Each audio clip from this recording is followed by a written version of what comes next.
the channel, welcome. Otherwise, welcome back. I'm Dr. Sam Ellis. I am a board-certified medical and cosmetic dermatologist in Northern California, and I'm here to help you understand your skin and find products that work for you. So if that sounds good and you enjoy that type of content, give this video a thumbs up and don't forget to subscribe to the channel. I test a lot of skincare, and today I am sharing my current favorite Korean beauty products. This video is in partnership with Stylevanna, which is a one-stop online shop to buy the trendiest Asian beauty products. As a dermatologist and just a lover of skincare in general, I like to try skincare from all over the world. But one question I often get is, well, how do you know the products you're purchasing are reputable? And the key really is to go through a reputable website, and Stylevanna has never let me down. If you're interested in checking out any of the products that I talk about in this video, and there are some really good ones, Stylevanna has generously given me a discount code, INF10 Dr. Sam. And you can check the description box below for links to the products as well as details on that code. All right, enough chit chat. Let's get into the products. And I'm looking at them now and I'm realizing I have not spoken about a lot of these on YouTube before, so they'll probably be new to you,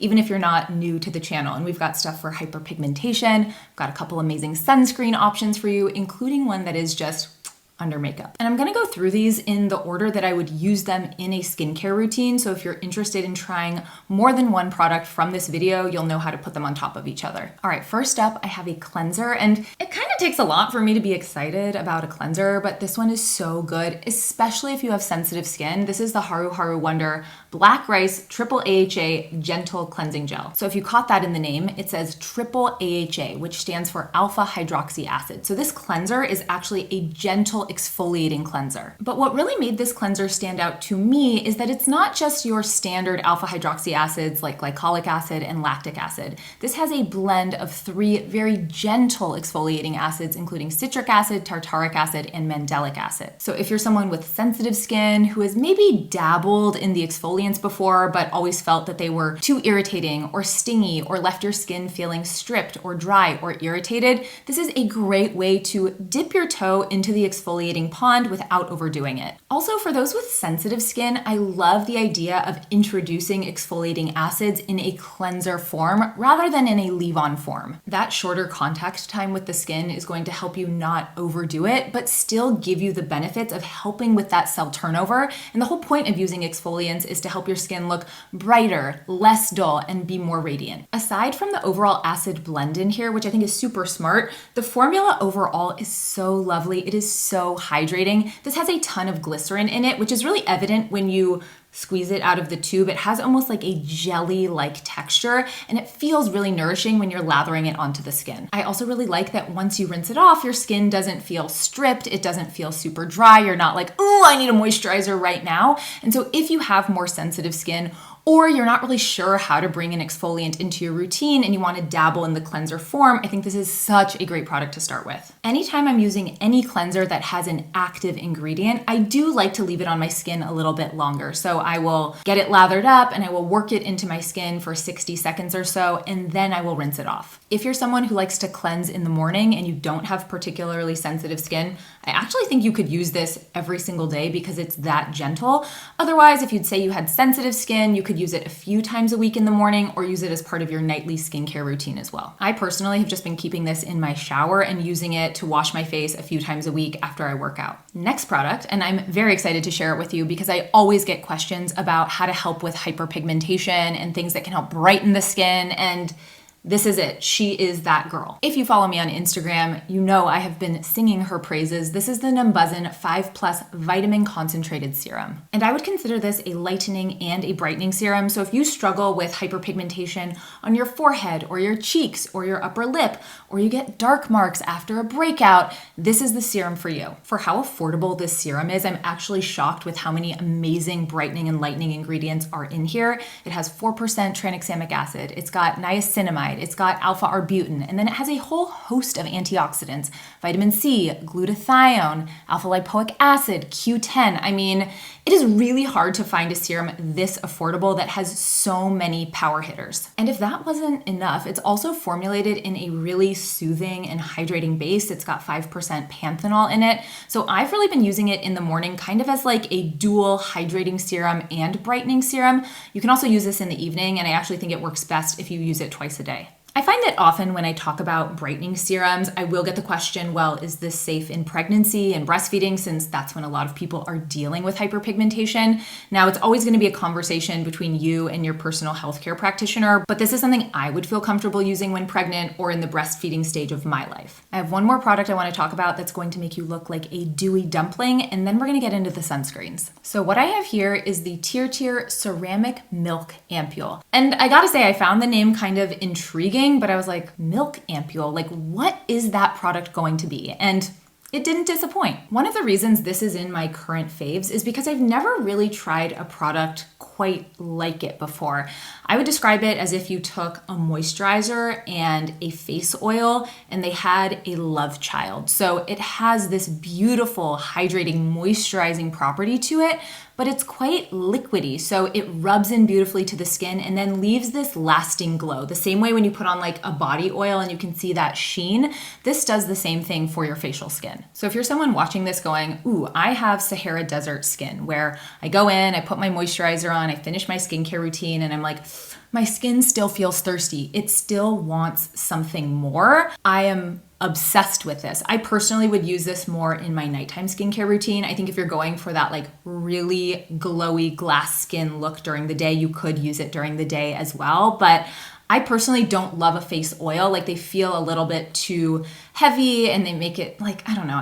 I don't love them. But this, where it's kind of like you get that oil effect, but it's got more of that moisturizing, milky property to it, very special. I do want to note, this does have some fragrance in it. So if you're very sensitive to fragrance, it might not be the thing for you, but it's a very pleasant smell. So if you're not like allergic or get irritated by fragrance, I think it's an enjoyable scent, but just I think something worth mentioning. And now it's time to talk about my favorite skincare item ever, sunscreens. And also if you like this type of content where I go through my favorites or review products for you, definitely let me know in the comments so I know how to make videos that you love. First up in my sunscreen favorites is the Haruharu Wonder Black Rice Moisture Airyfit Daily Sunscreen SPF 50 PA+++++. Often when I talk about Asian sunscreens, people will ask like, what is that PA+++++? Because that's not a conventional label that we find here in the US, but essentially the pluses are a measure of the UVA protection. So sunscreen needs to protect you broadly from UVB rays and UVA rays. UVB rays cause burning, UVA rays cause tanning and premature skin aging, and the PA+++ system is essentially a system that measures how well it's protecting you from the UVA rays. And 4 pluses is the maximum. So if you are wearing sunscreen, not just to prevent against skin cancer, not just to prevent against burns, but you also wear sunscreen for vanity purposes and you don't want that premature skin aging, having a high PA rating, 4 pluses being ideal, is the way to go. Now, this is a very dense, creamy sunscreen, but what really sets it apart for me is that it doesn't have a sticky or oily or even a dewy finish. It truly dries skin-like, and I think even some people would say that it dries matte. And the reason that makes this sunscreen not only unique, but also special is there are a lot of people out there who have oily skin, but they still need some type of moisture introduction in their sunscreen. And don't get me wrong, I love a gel sunscreen. We're kind of going to talk about some, but the fact that this is like dense and creamy, but not heavy and doesn't leave an oily finish on the skin is really special. Also, this is my current favorite sunscreen for use under makeup. There is just something about it where it has this very beautiful primer-like quality, but not the like slippy silicone type primers. It just grips onto my makeup super well, and I don't have any issues with it pilling up or breaking up my makeup over the course of the day. And I also don't want to fail to mention that this does not have any white cast. I think that is such a huge positive for Asian sunscreens in general, as many of them use advanced UV filters, ones that are not approved by the FDA in the United States, not because they're unsafe, but because our FDA just cannot get its act together. But the fact that you can put on a creamy, nourishing sunscreen and not have it leave any type of cast on your skin, it's not something you come across a lot in US sunscreens, and I think it's why I reach for Korean sunscreen so often. Now let's say you want a sunscreen that's lighter weight, you don't want that dense creamy texture, you want something that's a little bit more watery on the skin, that blends in like a dream. The Numbuzin Clear Filter Sun Essence, wow, these names, SPF 50 PA++++ has been such a go-to for me lately. If you live in like a hot or a humid climate where you want to put your sunscreen on and then like not really think about it and not really feel it on your skin, this is really exceptional. It's got this cute little tip for application, and I love that it just rubs in literally 2 seconds. Like, there is no effort required to get this sunscreen on your skin. This is also fragrance free. It's great for sensitive skin. The one thing I'll say, because it has that really skinny cap, is a lot of people will measure how much sunscreen to use by doing that 2-finger method, which in general is a great method. But when you have these skinnier caps for distribution, that's not enough sunscreen. This would be something where I'd do like a full 4 fingers if when you apply it, you get that thin of a line. And the finish on this sunscreen is very skin-like. So you're not gonna be super radiant, you're not gonna be super dewy, but it's certainly not a matte sunscreen either. And the last, but certainly not the least sunscreen product I'm going to talk about today is the Perito Wonder Relief Centella Daily Sun Lotion SPF 50 PA++++. I think Perito in general has a wonderful portfolio of really good sunscreens, all different types of textures. This is a mid-weight lotion, so it definitely has that moisturizing quality to it, but again, rubs in super seamlessly, kind of like a dream, and then leaves this, they say dewy on their website. I would actually not describe it as dewy. It's like a little bit more than skin-like, but not that like wet, dewy finish that I would typically think of if you think of like a super dewy sunscreen. I also think it depends on if you're layering moisturizer underneath it. So to me, it just gives a little bit of radiance to the skin, but not quite dewy. If you're kind of a minimalist when it comes to your skincare and you like having your sunscreen also be your moisturizer, you don't want those to be 2 different steps, this is my favorite for that because you get that bit of moisturization, but it's still really light on the skin. This is also really nice under makeup. With these sort of dewier or wetter sunscreens, you do need to make sure they are fully dried down before you go in with your makeup. Otherwise, you're just gonna kind of be smearing your sunscreen around, breaking it up, and it's not going to serve that good protective purpose. And with that, we have reached the conclusion of my current favorite Korean skincare products. I hope you found this video helpful. I'm so curious if you have a favorite K-beauty product, specifically if you have a favorite sunscreen. I'm always so curious what sunscreens you're loving, and also if you could tell me what your skin type is, because not only do I read your comments, but other people in this community read your comments and learn from what you guys are doing. So always so appreciative when you share. Don't forget to like this video and subscribe to the channel, and I'll see you next time.